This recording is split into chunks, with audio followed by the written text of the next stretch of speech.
Discuss करते हैं, जानते हैं अपनी बॉडी के बारे में कि हमारी बॉडी में क्या होता है, क्या है, कैसे रहना चाहिए। लेकिन एक है WHO, एक ऑर्गेनाइजेशन है, बहुत बड़ी ऑर्गेनाइजेशन है world wide, world health organisation.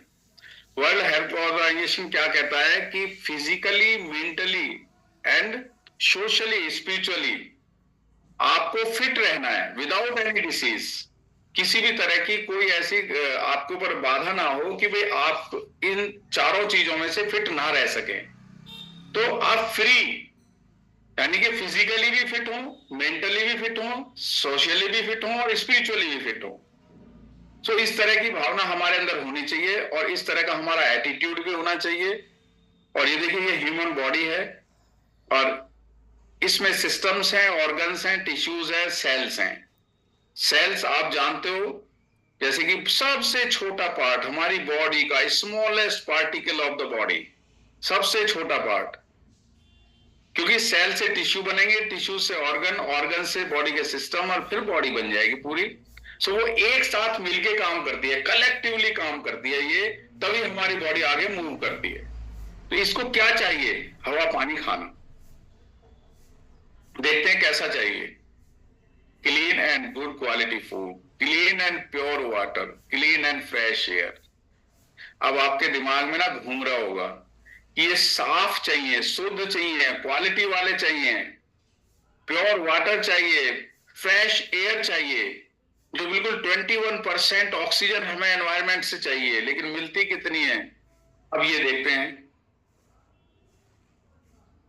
होती क्या है। ये चाहिए तो सारी शुद्ध, लेकिन प्रॉब्लम है कुछ नोइंगली अननोइंगली हमारी बॉडी में क्या होता है। नोइंगली हम क्या करते हैं, यानी जानबूझ के हम ये सारी चीजें खाते हैं।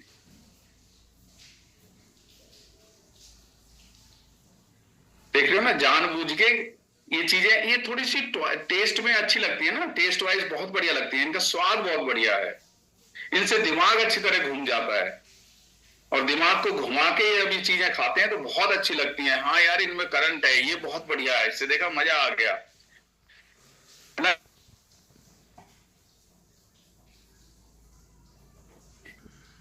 इस तरह की भी पैदावार है, जिस तरह से भी हम वहां से प्रोडक्शन ले रहे हैं, जैसा भी पानी हमें मिल रहा है,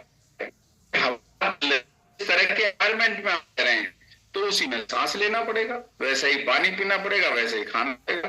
लेकिन आज की डेट में आप देखिए, खाने में यानी कि उगाते हैं तो उसमें कितनी तरह के herbicide, insecticide, pesticide, urea, oxytocin, और इनका ना एक एक नंबर वाइज होता है।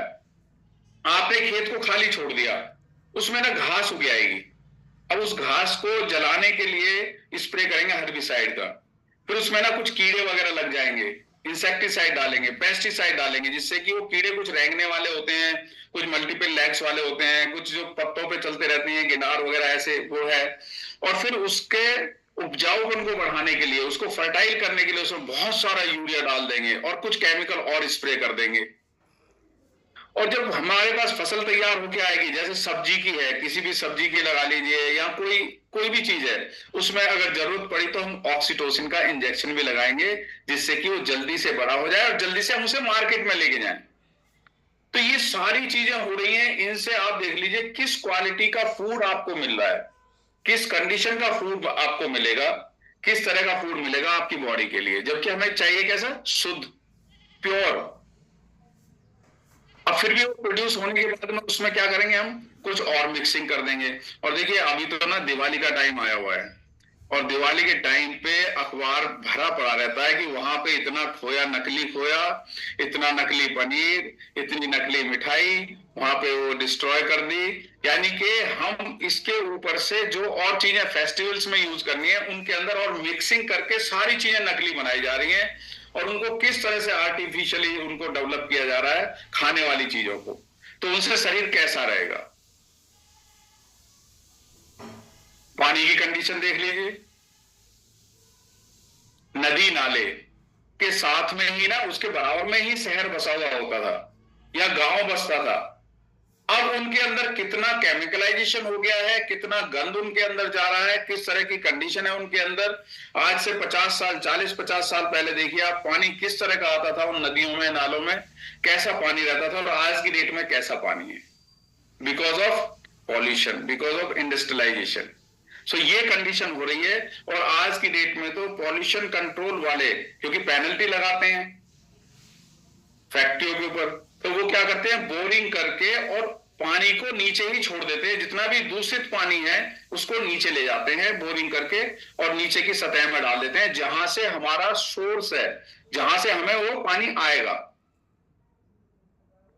और वो फिल्टर कैसे होगा, विदाउट फिल्टरिंग उसमें मिक्स होके आता है, और उसमें बहुत ज्यादा केमिकल होता है, मरकरी है, फ्लोराइड है, और पता नहीं कितने तरह के केमिकल्स आते हैं, और वहां का पानी बिल्कुल अनफिट होता है। और शहरों में तो आज की डेट में गंगा वाटर सप्लाई, ये वाटर सप्लाई, क्योंकि गवर्नमेंट के थ्रू वो वाली सप्लाई चल रही है, और उसमें भी कैसी कैसी कंडीशन है। सो सेम हवा की कंडीशन देख लीजिए। अभी मैं देख रहा था कि